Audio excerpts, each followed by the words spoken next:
So we got two big downloadable games this week, one for the Xbox 360 exclusively and one for the PS3 exclusively. We're going to start with the PS3 one, and it's a game called Flower, and it's from that game company and designer Genova Chen, who have previously done a game called Flow, which was early on in the PS3's life, a downloadable game where it's almost like the first segment of Spore. It's like identical to the first segment of Spore. Yeah, there wasn't you get bigger much. And go up levels. Exactly, you eat things and grow, and it's amoeba, and there really wasn't much game to it. It was more of an experience.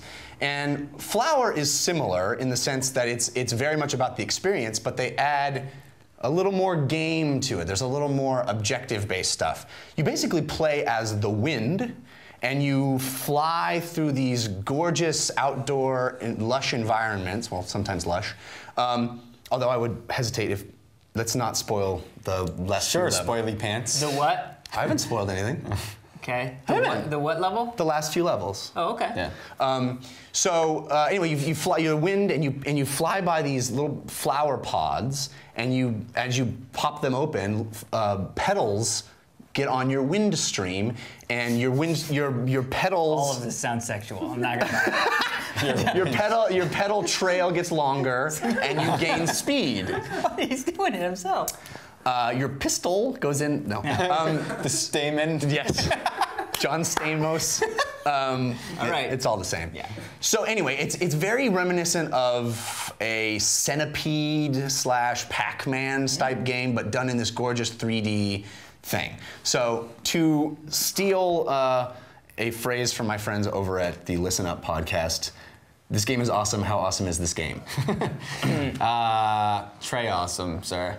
I love Flow. I liked Flow. I didn't love it. I wanted to love it. And you're right that this is a little bit more, very similar. It's Flower. It's collection-y, just like Flow was, but has a little bit more objective to it, and far more gorgeous looking and sounding. I say gorgeous from time to time in the show, but it's never been more appropriate than for this game. Beautiful is also a word that comes to mind. It's very appropriate. A word you may choose to use later on is wonderful. Perhaps a warm glass of. It's a beautiful game. It's not the ultimate game. It's not the ultimate challenge. It's definitely still more of an experience. Mm-hmm. But it's incredible to have that experience. It affected how I felt.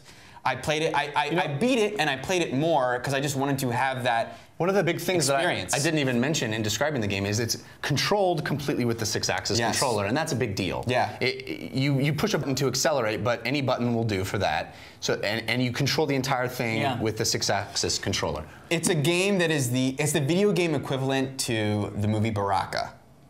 Interesting. Okay. All right. Yeah, or like Planet Earth or something. Exactly, which is what Baraka's. Yeah. Yeah, it was that. It was that. It is that. It's beautiful, gorgeous, serene, relaxing. Well, it gets. I mean, not to spoil, but it gets less serene relaxing. And less relaxing. Yeah, but it never becomes frantic platformer. Right. I mean, No, it's like it is not really a game. It's like an experience. It's a lot like going to a Let it happen. performance art show. Like it's a really hard to explain experience. Now, as a person, I'm sorry I made Steve go so much. As a person who enjoys games to be games and experiences to be other things, it was really enjoyable. But I didn't love it by any stretch of the imagination. I was just like, I'm doing this. Yeah. I'm relaxed. I'm hearing things. And it was beautiful, and I'm watching it.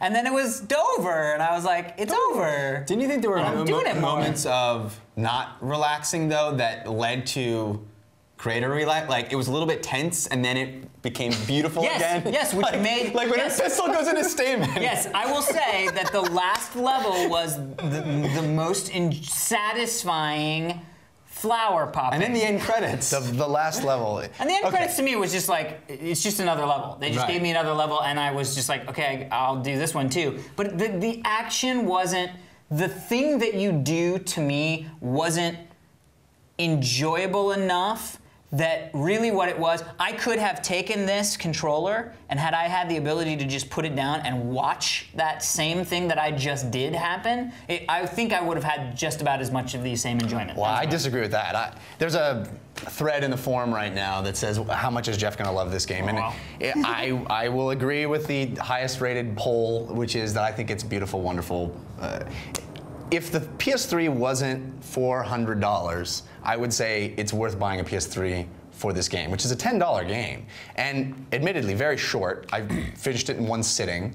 But it really proves... You should finish it in one sitting. Yeah, Sorry. I agree. Yeah. I couldn't not. I kept going, I gotta go to sleep. But man, I just want to play one more level. Yeah. I know. There's only like seven levels. Yeah.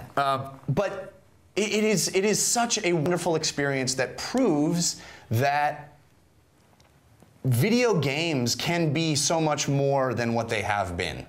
And to me, that is such the lesson from this and the inspiration from this, because, you know, we talked about Fear 2 last week, and I love me a good shooter. I'm excited about Gears of War and Halo. I'm excited about those types of games. But when all we get are those games, and we get them over and over and over, and it's the same thing over and over, and then this breath of fresh air, no pun intended, comes along that is, well, okay, it was intended. That is, like, it is so wonderful to experience. And I definitely enjoyed the experience. I mean, I don't want people to think I didn't like this game at all. I liked this game a lot. It's just that for me, it was like, it didn't feel like a game. It felt like I was watching, it is the game equivalent of Baraka. But you know, I think it is, but I think the game equivalent, because I don't know when you know, I don't think I actually watched Priscilla play this game, and it was a lot like watching someone bowl. When you bowl, you're like, so I think this game, like Mirror's Edge, does something that very rarely do games do to you. They give you a sensation. Like, that's true. They make, like, you're controlling it. Like I said, like it reminded me of Rez in that way too. That musically, and then when things were, I just like felt like I never had a flying dream, and I feel like playing this gives me that. Also, I'm surprised you didn't bring this up. I was struck by how there is a narrative that's conveyed with not a single word. Not a single person. Not written, not spoken. There's no instructions, there's no menu, there is no words, and you always know exactly what to do, where to go, and that is beautiful game design. It actually is the story of Quiana Scotzi, which is so much like Baraka. I should have said that. That would be the perfect New Beverly double bill. Play this game and see Quiana Scotzi. All right, well, let's all talk about the other.